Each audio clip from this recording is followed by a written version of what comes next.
Assalamualaikum warahmatullahi wabarakatuh. Nahmaduka ya ghafuru ya syakuru ma sholli wa sallim wa barik ala sayyidina Maulana Muhammadin wa ala alihi wa sahbihi asma'in nama ba'du.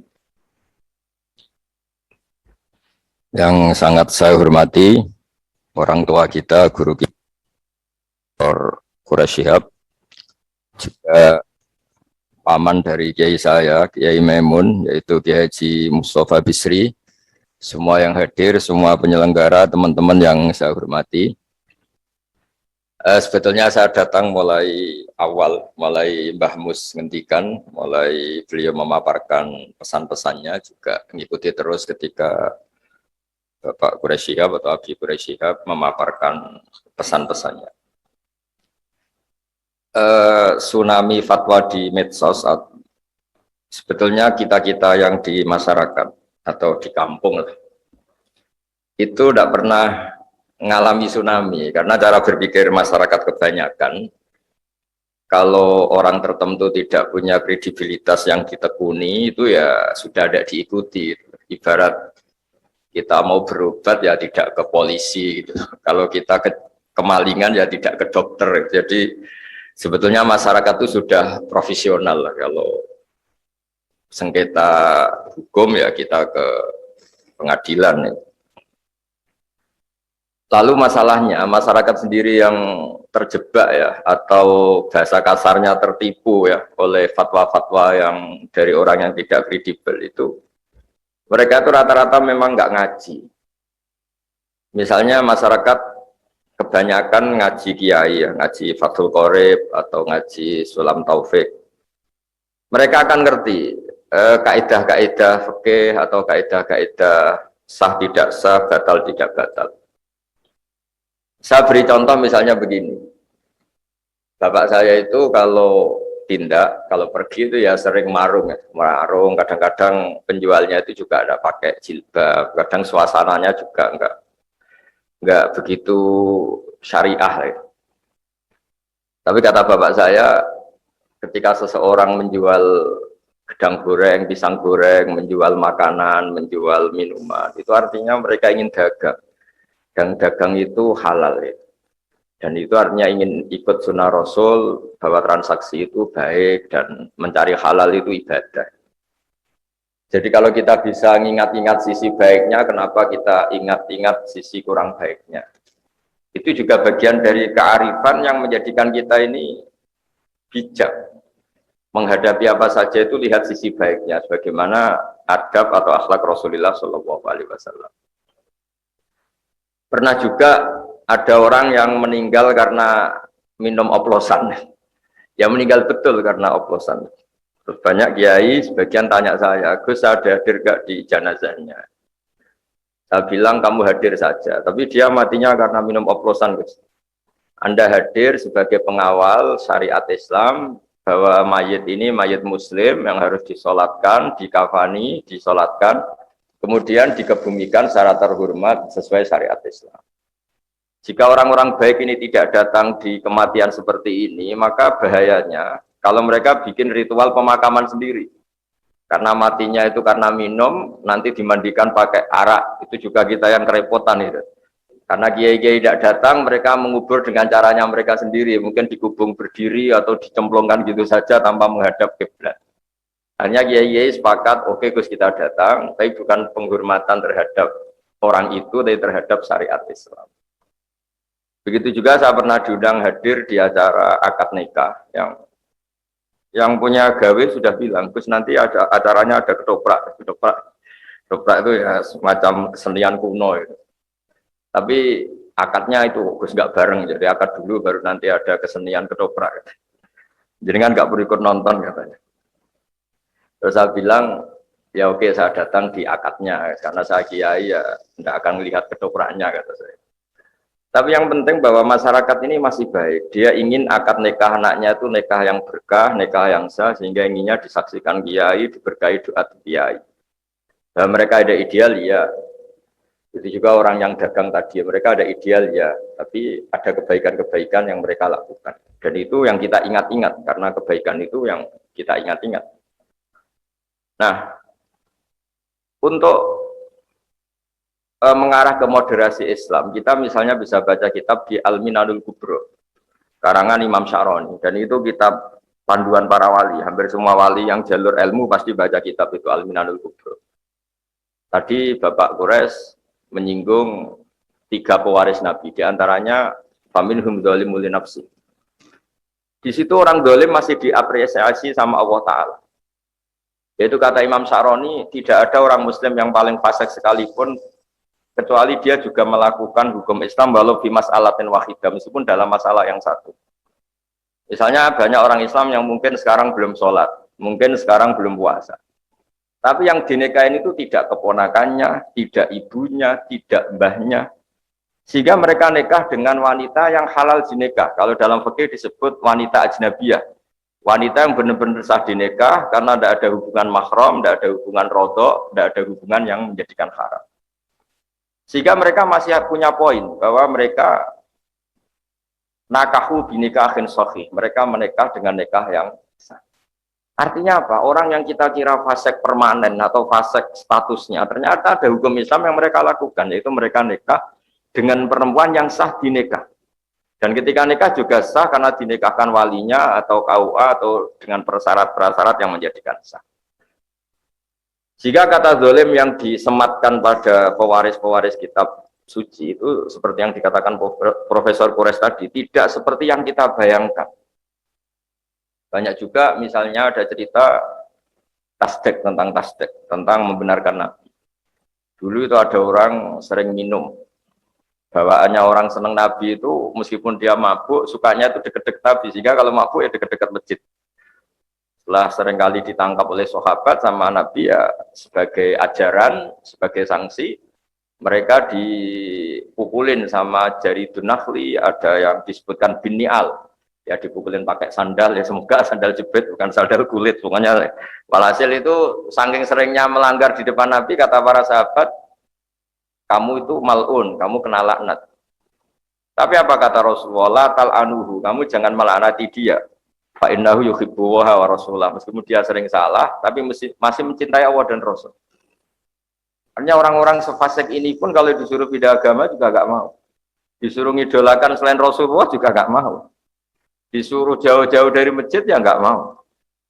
Nah, sisi-sisi seperti ini yang dalam tradisi orang tua kita, guru-guru kita, tradisi Mbah Mus, tradisi Bapak Kures, tradisi orang-orang kita, itu menghormati sisi positif tadi disebut, meskipun disebut familum dzalimun li nafsi. Maka kata Imam Syaroni, tidak ada orang Muslim apapun fasiknya kecuali dia minal amilina li ilmihim. Dia termasuk yang mengamalkan ilmunya, yaitu disebut walau bi mas'alatin wahidah, meskipun dalam satu masalah. Dalam satu masalah misalnya tadi, ada orang Islam yang tidak sholat. Dia kalau ditanya, tidak sholat itu baik apa enggak? Ya dia jawab enggak baik. Kalau ketemu orang yang sholat ya hormat. Artinya dia nganggap institusi kesalehan itu sholat, dan dia salah karena tidak sholat. Belum meyakini salah itu sudah bagian dari kebaikan, karena artinya apa? Yang salah diyakini salah, yang benar diyakini benar. Dan diantara agama ini mengharuskan tasdiqu ma yusdaq, yang harus dibenarkan dan yang harus dibohongkan. Kalau dia ditanya, kenapa kamu tidak sholat? Ya belum dapat hidayah, tapi saya hormat sama yang sholat. Paling tidak dia tasdiqu ijabi sholat, dia membenarkan kalau sholat itu wajib. Dan bahaya betul kalau dia meyakini kalau sholat itu tidak wajib. Itu yang ranah yang ekstrim, yang dianggap salah. Betul. Nah begitu seterusnya.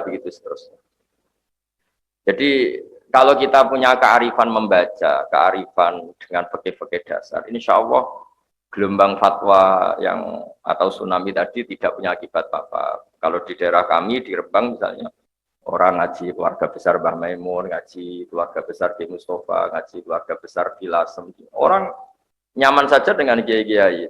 Dan mereka kalau baca medsos itu kayak hiburan. Malah kalau bapak saya dulu kalau dengerin orang-orang ceramah yang tidak berkompeten, tidak ahli, kata bapak itu kok tambah goblok kata bapak. Kalau dengerin ini kok tambah goblok kata bapak. Karena beliau hafal Quran dan beliau banyak baca sehingga ya dianggap hiburan saja. Berikutnya saya beri beberapa contoh, ini saya bawa beberapa supaya fatwa yang berseliweran itu kalau misalnya kita mengkaji peristiwa-peristiwa penting, misalnya ini yang diceritakan Imam Syafi'i. Karena fikih itu yang saya tekuni, juga yang saya pelajari terus-menerus. Saya sedikit cerita begini misalnya. Pengkaji Quran, kan ini untuk para ustadz, untuk para kiai. Pengkaji Quran pertama di era sahabat itu pasti bingung, karena bingungnya itu ada sekian ayat yang dalam objek yang sama. Misalnya, orang yang ditinggal mati suaminya itu iddahnya 4 bulan 10 hari. Oke, itu satu ayat yang ketentuan umum, yang ditinggal suaminya pokoknya iddahnya 4 bulan 10 hari. Kemudian yang ditalak itu iddahnya 3 kali masa suci. Terus kemudian ada keterangan kaidah umum lagi, wa ulatul ahmali ajaluhunna ayyatu'ana hamlahun. Tapi bagi yang sedang hamil itu iddahnya, masa iddahnya selesai kalau sudah melahirkan. Oke, itu semuanya kaidah umum. Suatu saat ada sahabat perempuan, sahabiah, namanya Sube'ah al-Aslamiyah. Itu suaminya meninggal dan baru 16 hari, kila baru 16 hari atau berapa hari gitu, hanya beberapa hitungan hari. Itu melahirkan. Baru 16 hari. Nah, ya taruh saja kita ngikuti riwayat yang 16 hari misalnya. Yang jelas semuanya sepakat tidak sampai 20 hari. Lalu sahabat-sahabat berdebat. Iddahnya itu abadal ajalain. Ya kita ngambil iddah terlama.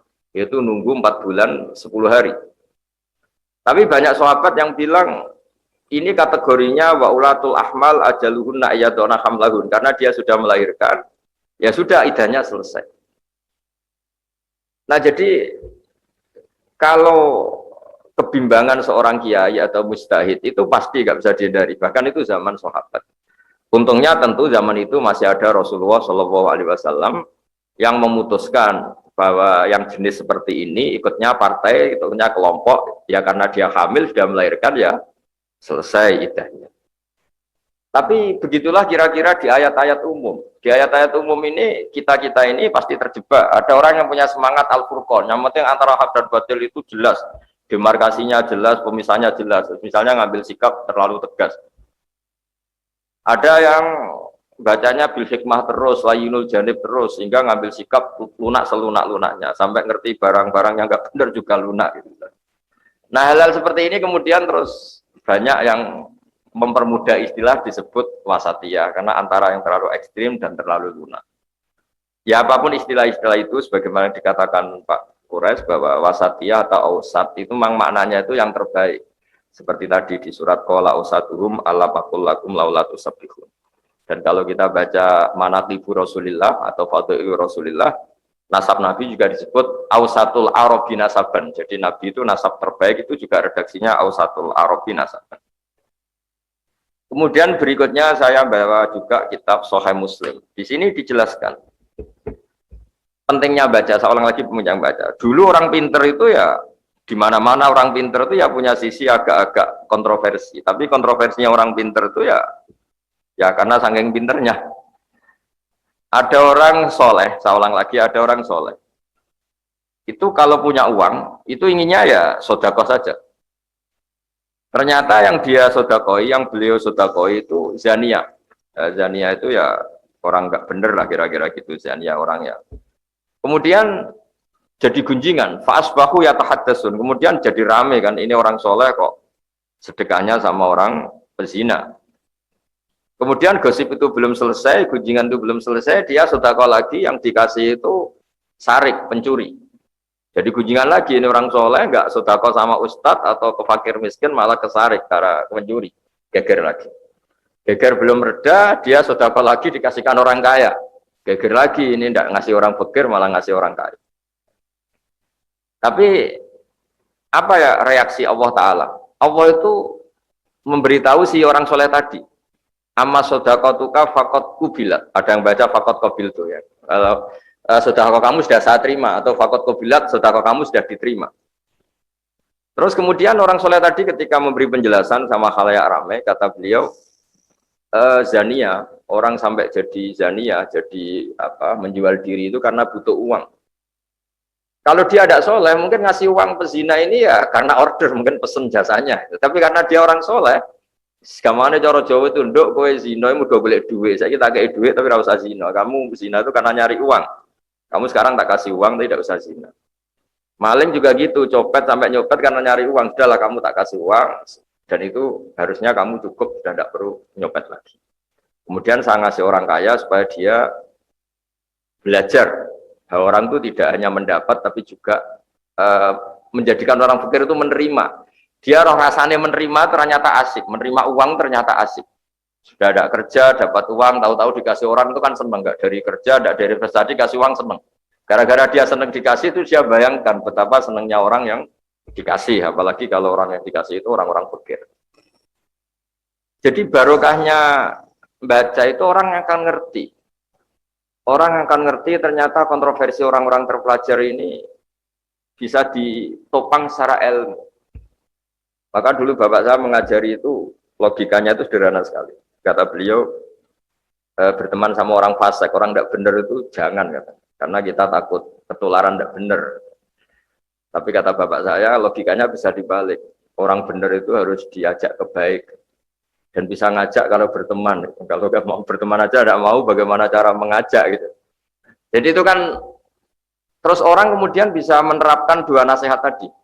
Sekiranya Anda tidak tertular, tidak terkontaminasi, tidak terbentuk oleh orang fasik tadi, maka sebaiknya berteman. Karena tadi yang si fasik yang terbentuk oleh Anda. Jadi saya siru fasikun solihan. Yang fasik akan jadi soleh karena berteman kamu. Tapi sekiranya kebalikan, si soleh rawan terkontaminasi, sing saya siru solihu fasikon, yang soleh menjadi fasik ya jangan. Nah kira-kira di teks Quran, itu semuanya hampir seperti itu.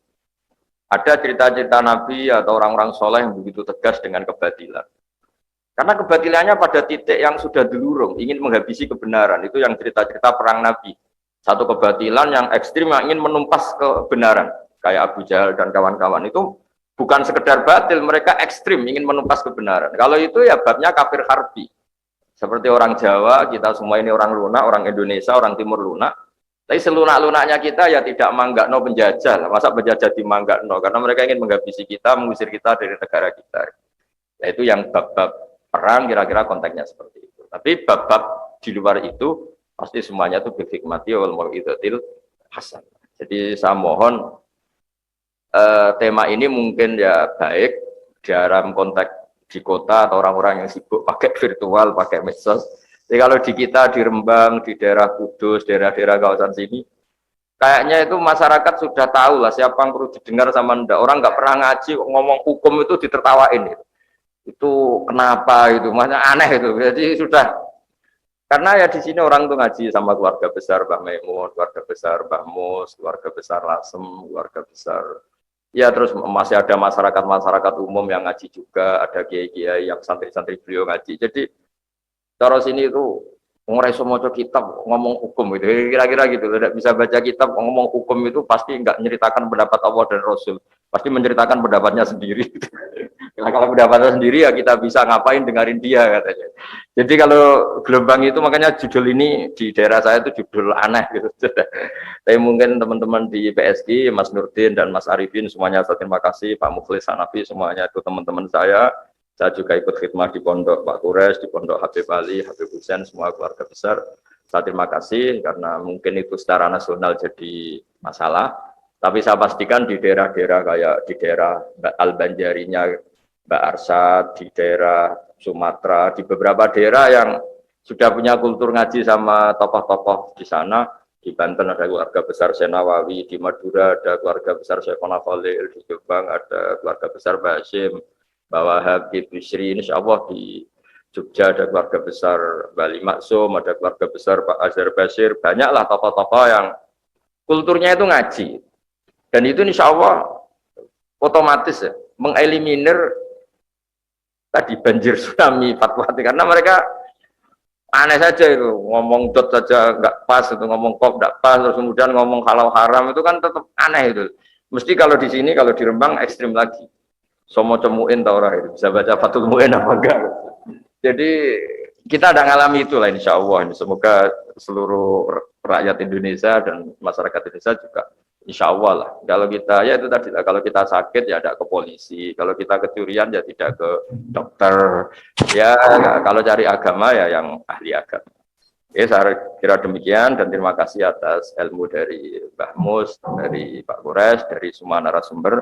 Semoga saling melengkapi. Wassalamualaikum warahmatullahi wabarakatuh. Waalaikumsalam. Waalaikumsalam warahmatullahi wabarakatuh. Terima kasih Gus Baha atas pemaparannya yang gamblang. Saat ini kita masuk pada sesi diskusi. Ada 3 pertanyaan yang sudah masuk. Yang pertama dari Yahya Abdul Rashid. Pertanyaan ini ditujukan untuk Abi Quraisy. Apa pertanyaannya? Kata dia, khusus untuk kondisi Indonesia, apakah kita harus tetap bersikap wasatiyah dalam hal keberpihakan bidang ekonomi dan politik? Lalu pertanyaan yang kedua untuk Gus Baha dari Saiful Anam. Kata dia, di era digital seperti sekarang, kita bisa belajar dengan cara yang mudah melalui banyak platform dan media sosial. Apakah hal tersebut masuk dari bagian majelis taklim? Dan apakah hal tersebut ada etikanya di dalam menyimak dan mendengarkan? Dan pertanyaan yang ketiga untuk keduanya, baik untuk Abi Quraisy dan Gus Baha, yakni jika moderasi adalah mutlak, bagaimana menyikapi dai yang cenderung keras dan tegas? Mengingat dai moderat suaranya sering kalah dengan mereka yang nyaring dan berani menggugat. Jazakumullah. Baik, saya persilahkan kepada Abi Quraisy untuk menjawab pertanyaan yang pertama. Abi, silakan. Baik, bismillahirrahmanirrahim. Pertanyaannya apakah dalam bidang politik, ekonomi, kita juga harus moderasi. Moderasi itu, Islam itu moderasi. Tidak ada ajarannya yang menyimpang dari moderasi, termasuk bidang ekonomi dan politik. Tetapi, saya ingin katakan begini, jangan fahami moderasi itu pertengahan. Sejak pertama saya berkata, tapi yang terbaik. Karena itu, kalau kita punya istilah, kita ini negara non-blok, tidak memihak ke kiri dan ke kanan, itu bukan berarti tidak memihak, tetapi bukan berarti bahwa kita pasif. Kita memihak kepada yang terbaik. Ukuran baik adalah baik di sisi Allah dan baik bagi masyarakat. Jadi ekonominya moderasi dalam arti harus yang terbaik. Politiknya moderasi harus yang terbaik. Bukan moderasi pasif, tapi moderasi aktif yang menjadikan Anda melihat kiri dan kanan, melihat apa yang terbentang, lalu memberikan penilaian bahwa saya harus begini. Saya kira itu hemat saya. Pertanyaan ini mungkin lahir karena memahami moderasi dalam arti pertengahan, tidak kiri, tidak kanan. Moderasi itu seperti wasit. Wasatiyah, wasit itu dia persalahkan yang salah, dia mendukung yang benar. Penalti yang kena, yang memegang bola di area terlarang, itu aktif. Kalau wasit tidak aktif, tidak jadi pertandingan itu. Saya kira demikian ya. Oke. Ya, terima kasih Abi. Lalu pertanyaan kedua, silakan Gus Baha. Bismillahirrahmanirrahim.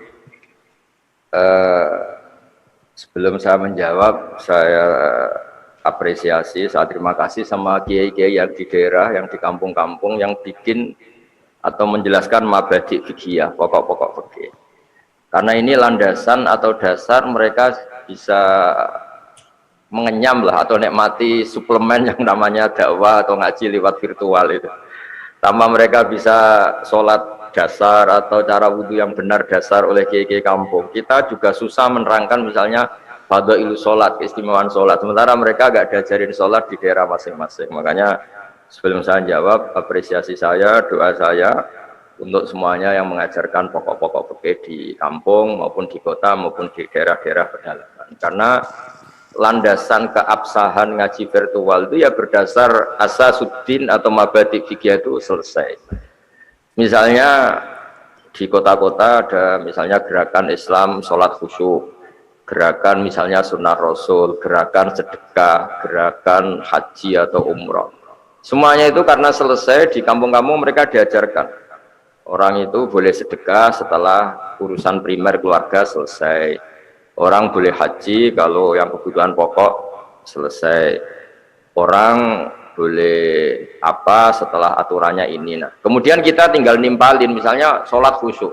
Apa artinya khusyuk ingat Allah, kemudian sholatnya membawa najis, atau sholatnya syarat dan rukunnya tidak terpenuhi? Itu nggak ada gunanya semua, ingat Allah di semua sholatnya, sementara dia tidak baca Fatihah, hanya baca Allah, Allah saja, itu kan jadi kacau. Misalnya sholat yang penting ingat Allah, setelah takbir dia Allah, Allah, Fatihah enggak, baca yang wajib-wajib enggak. Nah, semua itu numpang liwat. Makanya guru-guru talaki, kalau di bahasa keluarga Quran, keluarga kami disebut musyafahah. Musyafahah itu guru sebenarnya yang bertatap muka, yang interaksi terus-menerus, itu guru sebenarnya. Tapi kemudian di era digital, orang terus bagian belajar dari medsos, yaitu sifatnya itu ya tambahan. Saya mohon itu sifatnya tambahan. Cuma ya jangan dilarang kalau itu baik, karena ada kaidah ma la yudraku kulluh la yutraku kulluh. Kalau udah bisa ideal ya jangan sama sekali. Misalnya saya sendiri juga sering belajar dari ulama-ulama mana saja, termasuk tentu dari Pak Kures, dari Gusmus, mungkin dari mana-mana lah. Itu kan juga sebagian lewat medsos atau lewat televisi. Saya kemarin dengerin Pak Kures pas di Metro TV tentang kuliah Yuhal Kafirun.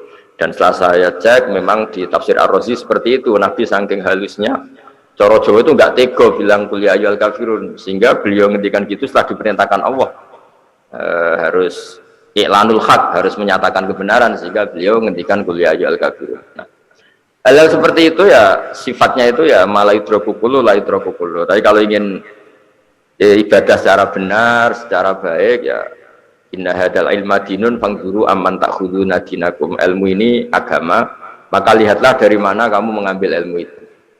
Ya kita kalau dengan guru-guru kampungan sholat dilatih, cara berdiri begini, ketika rukuk antara kepala sama pantat itu segaris, kalau sujud harus melibatkan 7 anggota, yaitu al-jabhah, wal yadain, warubaten, wal qadamain. Nah, sementara kadang-kadang di media itu hanya cerita-cerita tentang utamanya sholat itu mi'rajul mukmin. Mi'rajnya orang mukmin ya sholat itu, karena di situ dia munajat sama Allah, di situ dia bercengkrama dengan Allah. Oke lah itu kebaikan, tapi setelah yang pokok-pokok ini selesai. Makanya terima kasih saya, juga doa saya untuk orang-orang atau untuk ustadz-ustadz siapapun yang mengajari umat ini mabadi' fikih. Makanya setiap doa kita pasti bilang assalamu alayna wa ala ibadillahi sholihin. Semoga kita dapat salam dari Allah. Salam itu maknanya keselamatan, juga semuanya yang terlibat dalam kesolehan di bumi Allah ini. Jadi disebut assalamu alayna wa ala ibadillahi sholihin. Saya kira demikian. Ya, terima kasih Gus Baha. Untuk pertanyaan yang ketiga ini ditujukan untuk keduanya, baik Abi Kures maupun Gus Baha. Ustaz Baha ada yang jawab. Ustaz Baha ini. Sudah. Baik Gus, monggo. Yang semua. Saya setuju jawabannya, itu sudah pasti. Dari yang mudah, yang mudah. Bagaimana menyikapi dai yang cenderung keras dan tegas, mengingat dai moderat suaranya sering kalah dengan mereka yang nyaring dan berani menggugat? Penelitian itu sahih apa enggak? Setahu saya tahu Mbah Maimun, Habib Lutfi, orang-orang yang moderat itu juga pengaruhnya besar. Orang-orang yang asik cara berdakwah juga pengaruhnya besar. Jadi apa ya, kesimpulan itu juga ada. Ya tidak harus dibenarkan, meskipun tidak harus disalahkan kok terus bilang kalah menang. Kalaupun kalah ya mungkin sekarang kalah nanti menang. Yang jelas setahu saya kiai-kiai moderat itu juga luar biasa pengaruhnya dan ikut membentuk Indonesia. Ya kan kita bisa lihat misalnya acara-acara Thariqah Naqsyabandiyah atau Qadiriyah atau pengajian-pengajian kiai-kiai moderat itu juga besar itu. Dan mereka kalau Ramadan atau kalau Lebaran juga yang sowan banyak. Artinya ya melihat itu kan ya tidak kalah juga gitu loh. Kok tahu-tahu disimpulkan kalah nyaring. Ya kalau yang lantang sama yang tenang ya nyaring yang lantang gitu. Ya ukurannya jangan gitu ya. Ya ukurannya tadi lah, yang kita akan dilatih ikhlas, itu tidak perlu punya akibat menang kalah lah ya. Kalau dakwah ya ikhlas aja, tidak usah pikir menang kalah gitu. Ya udah, pokoknya kalau kebaikan kita utarakan, nyari ridhonya Allah dan Rasul, dan memang umat ini berhak dapat ilmu ya, balighu anni walau ayat. Jadi kita menyampaikan ilmu itu, saya itu kalau ngaji senengnya bukan main, karena itu cara saya menggugurkan dosa. Karena kalau betul saya orang alim menyampaikan ilmu itu wajib gitu. Nah kalau betul saya orang bodoh, saya ngajinya pakai ihya, pakai kitab, kan tinggal baca. Jadi kayaknya kemungkinan salah itu ya kecil. Ya buat variasi aja, namanya manusia ya salah gitu. Tapi kalau ada referensinya kan ya sudah tinggal baca terus. Ya bantu lah. Tapi kita tidak pernah merasa berjasa karena illal ladzina tabu wa aslahu wa bayanu, ketika kita menjelaskan ke umat ketentuan-ketentuan Allah dan Rasul itu bagian dari kafaratul dzunub, bagian dari kafarah kesalahan kita. Sehingga disebut wa innal alim la astaghfiru lahu man fis samawati wa man fil ardi hatta khitan fil bahr. Sebagian riwayat wa inna mualliman nasi al khaira la astaghfiru lahu man fis samawati wa man. Jadi kalau saya ngaji, Bapak Kures ngaji, semua ngaji, Mbah Mus, selain dapat pahala itu dijamin diistighfari oleh man fis samawati wa man fil ardi. Kalau man fis samawati itu istrinya malaikat Jibril, Mikail itu kan pasti makbul tuh, keren itu pasti, itu orang-orang top gitu. Ya karena tadi ya udah ada usah mikir ngaji kok mikir menang apa kalah. Suara kita didengar apa enggak. Ya Anda ngalatih kita ada ikhlas itu. Udah kalau ya bisa ditambahkan oleh Abi Dures supaya lebih jelas. Ya, saya kira demikian.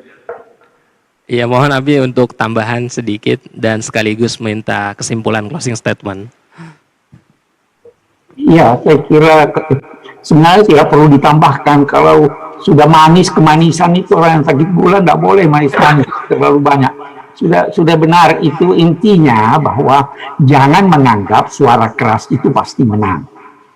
Boleh jadi yang lemah lembut itu lembut masuk di hati belum nampak sekarang. Ya, jadi cara menilainya itu keliru. Pada akhirnya kebenaran itulah yang menang, ya kan? Nah, jadi tidak usah mengharap bahwa hasilnya sekarang dan di sini hasilnya pasti ada. Ya, itu pernah antara lain batil dan hak itu bertengkar.